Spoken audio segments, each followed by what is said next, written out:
All right, we talk Ohio State football each and every Wednesday night with Brandon Zimmerman from the Buckeye Battle Cry.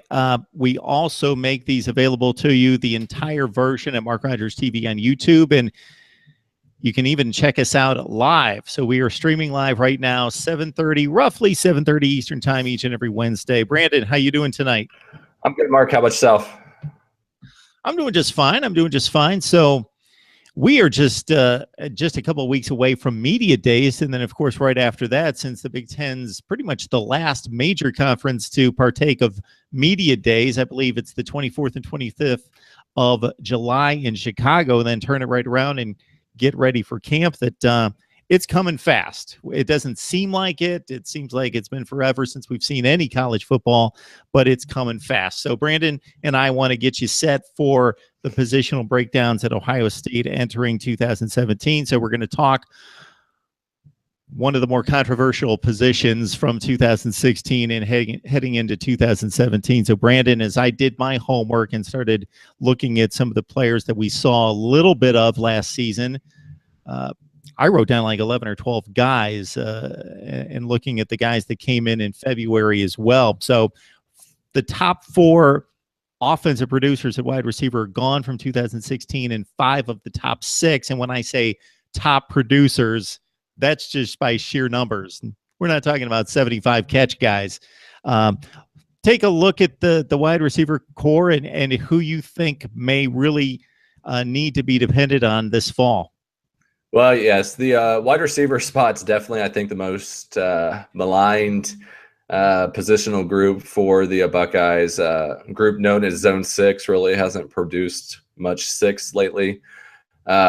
Really outside of, I mean, they've had big-name guys that just isn't translating. I mean, when you look at a guy like Michael Thomas last year who went on to the NFL and had a very good rookie year, but as far as his time with the Buckeyes, he had a good season, but it's not the season you would expect from someone that stepped right into the professional league and dominated the way he did.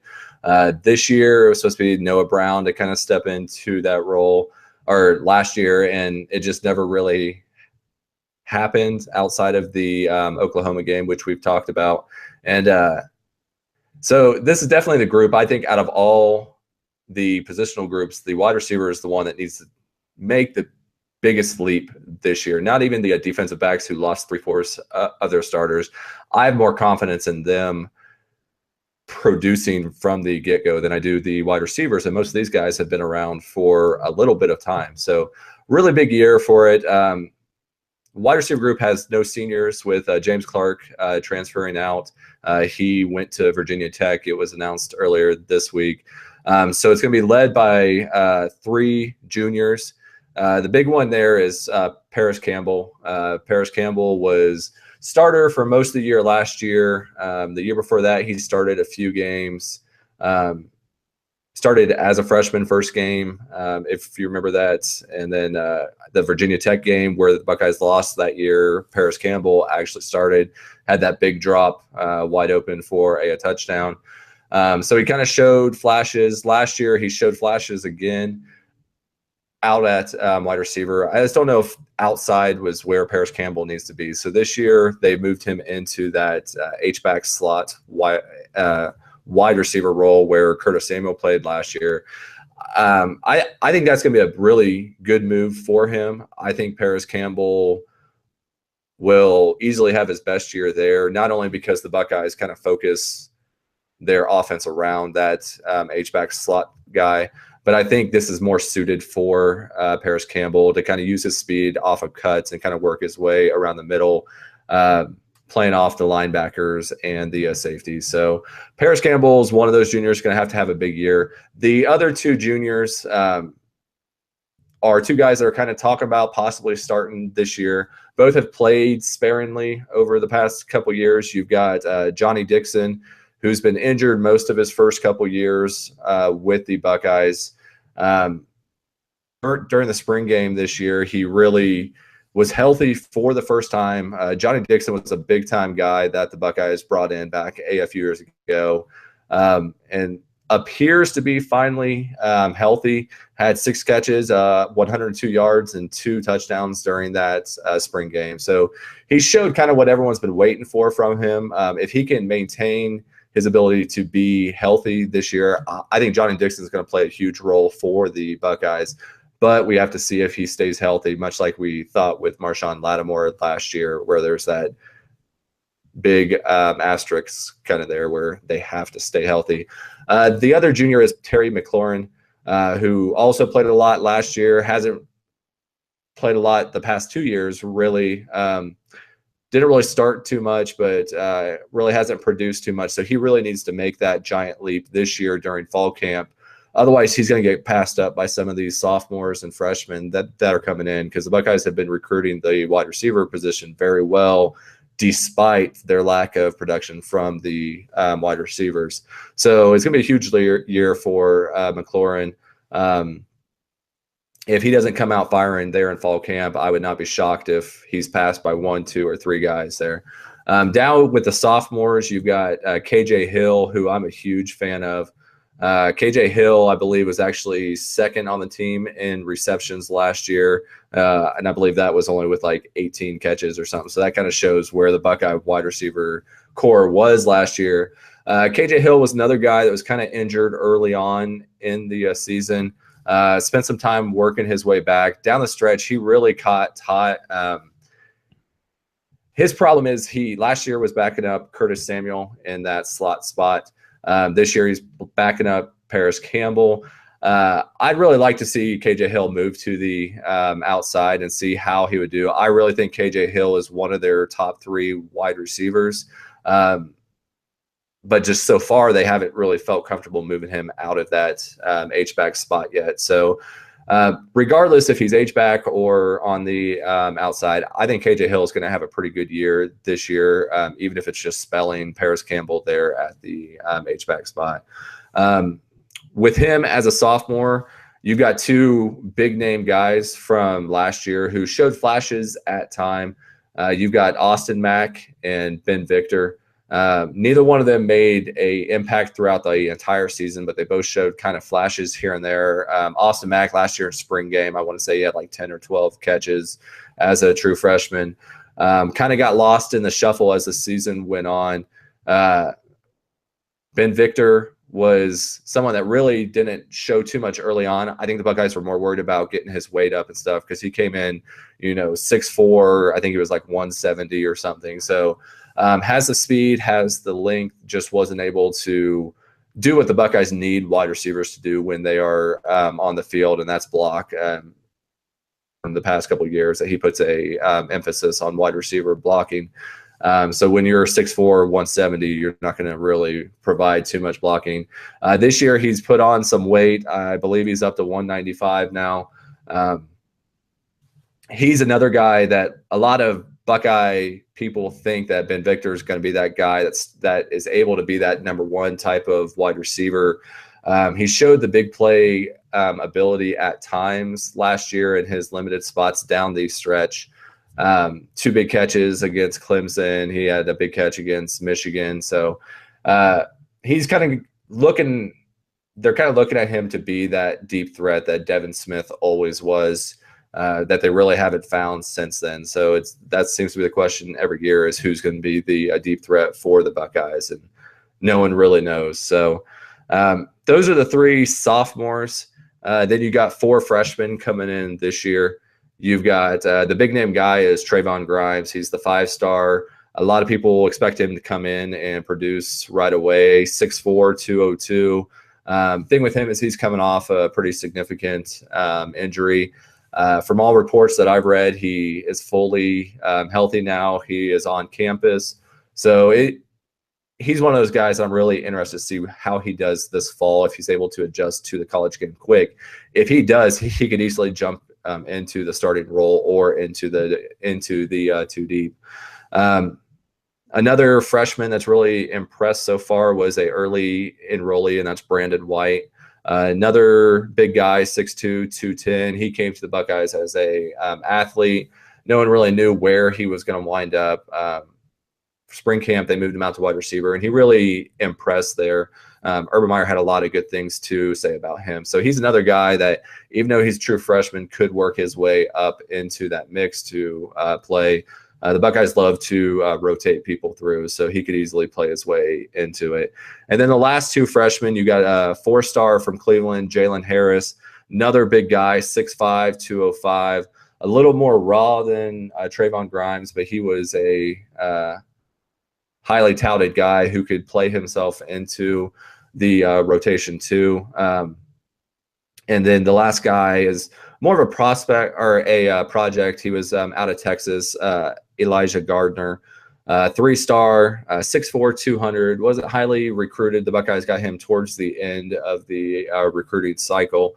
Definitely has the speed, definitely has the size. I think he's just one of those guys that's going to take a year or two and kind of get used to the college game, and the Buckeye coaches are going to see what they can do. Yeah, as you mentioned, Harris out of Cleveland Heights, 6'5", and Gardner, you list him at 6'4". I've seen 6'5" as well. They're two really tall wide receivers, so there's a lot of talented guys coming into the mix. Eric Glover-Williams, recruited as a cornerback, one of the top 12 in the nation, according to 247 Sports, has actually made some comments about switching over to wide receiver to play some wide receiver, and he's been a special teams ace for the Buckeyes. I want to go back to Paris Campbell. So the obvious comparison is to make Campbell the new Curtis Samuel, because obviously he's taking over the H-back position. And I'm not there for the practice sessions, and I'm not a football scout, but it's tough for me to see Paris Campbell replacing Curtis Samuel. He looks like a long strider. He just doesn't look like the same type player, the type of guy that you would put at H-back to get some jet sweeps and to get some carries out of the backfield and mix and match and move all over the field at times. So I'm kind of interested to know, and maybe you've got some thoughts on why they locked in on Paris Campbell to be that guy. Well, I think this year we're going to see a lot more of a rotational, more of a situational type of thing for the Buckeyes from that spot. I think as the ability, when you watched him last year on the kick returns, he's got the ability to make people miss, but you're right. He is more of a kind of a straight line type of guy. I think you're going to see a lot, and that might be why they are leaving KJ Hill there too, because he's more of the shifty type of guy. Glover-Williams too, if he officially makes that move. Everything I've read is, but then when Ohio State produced their official roster here, I think it was 2 weeks ago, he was listed as a DB. So who knows if that was just a oversight or not, because everything I read during spring was that Glover-Williams looked really good. So I think you'll see Campbell, you'll see Glover-Williams and KJ Hill all playing more of a situational type stuff. Like when there's going to be the jet sweeps, I think KJ Hill is going to be the main person in there. And I think Glover-Williams is going to be that one that could line up in the backfield and receive the handoff, where I don't think Campbell and KJ Hill are going to be that guy. So I think the Buckeyes realize they don't have a Curtis Samuel. He was a freak, like he was a once in a lifetime thing for the Buckeyes. They haven't had anyone like him. And I think it's because Curtis Samuel was able to come to the Buckeyes as a running back. Then year 2, go be a wide receiver. Then year 3, he was able to combine the both of them. Most guys, they don't have the ability to kind of do that with. So I think you'll see a lot of combination of that. And I think we're really going to see this year where that H-back spot really becomes more of a slot wide receiver than it has been in years past. Yeah, Paris Campbell caught 13 passes, but his most significant contributions against the best team they played, Clemson, was the 2 kickoff returns where it was one decision and go. It wasn't a shifty kind of situation in the backfield that we saw on a regular basis out of Curtis Samuel, and most famously against Michigan in converting the 4th down play. Can you think of a time in which, and I give a bit of a pass to the wide receiver position because I don't know if there's a position on the field, offense or defense, that's more dependent on other positions, because the quarterback's at the mercy of the offensive line to a certain extent, and the wide receivers at the mercy of both the offensive line and the quarterback. But even with that being taken into consideration, I was just appalled at the anemic effort. We've talked about it before, of the wide receivers, even when the ball was in vicinity, of not being able to separate from defenders, not being able to outfight defenders for the football when it was a 50-50 proposition, and just not being a factor. And when you look at the recruiting stature of most of these guys, I guess James Clark would be the least of the situation last year, where he was more of a marginal prospect. But most of these guys highly regarded, that none of them separated themselves, you would guess, out of 8 or 10 guys. So that's the one thing I offered up to you, Brandon. And in addition to that, I would think that the Buckeyes and Urban Meyer, Kevin Wilson, would want about 5 to 6 guys. They don't need 10 guys, because then you start to lose continuity with the quarterback. But maybe 5 or 6 guys would be the sweet spot. Well, and I agree with that. I kind of wrote about that last year, where I feel like the Buckeyes were trying too hard to rotate people through, and they really weren't paying attention to the situation. You had guys like Samuel, and your other starter for most of the year was Paris Campbell. But they're trying to force feed, Terry McLaurin and James Clark in there. Even in that Penn State game, on that final drive, when the Buckeyes needed to score, James Clark was the wide receiver, and he's the one that dropped the touchdown pass there at the end. So I get wanting to rotate people through. I feel like last year they forced it too much, where your starters were a lot better than the backups were, and they were trying to make it happen too much. I don't know if Coach Smith sees Coach Johnson there on the defensive line rotating 10 and 12 guys through and thinks, oh, that's cool, I can do that. This year, I think they're more set up for that. They've recruited really well these past couple years. And even when you look at the chart from, juniors down to the freshmen, you can kind of see the change in the philosophy that the Buckeyes have gone to try to get the more big and physical guy. Because if you look at all the juniors and even KJ Hill, they are all 6'1" or below. Everyone that's came in that's a sophomore or a freshman is all 6'2" or higher, and most of them are 6'4" and 6'5". So I think the wide receivers really did struggle with the 50-50 balls. They struggled with depth. And I think the Buckeyes have really done a good job these last couple of years. I think they're kind of set up this year. When you look at all those 5 stars that are freshmen and sophomores, you kind of expect 2 or 3 of them to make a leap forward this year. So as I said at the beginning, the wide receivers are probably the position that needs to make the biggest leap, and the positional group that I'm most excited to watch during the fall camp here. Yeah, I think the opposite end of the spectrum is a couple of years ago when Jordan Matthews was at Vanderbilt. There was a season he caught like 115 passes, and nobody else on the roster caught more than like 13, something like that. It was ridiculous. And then, of course, if the NBA Finals taught us anything, with LeBron James playing basically every second of every minute, that you got to have your best guy out there, but you don't want to wear him out. There is a balance to be struck in terms of using your best players in the best spots and the best positions and squeezing the most out of them, but you need to keep them fresh at the same time.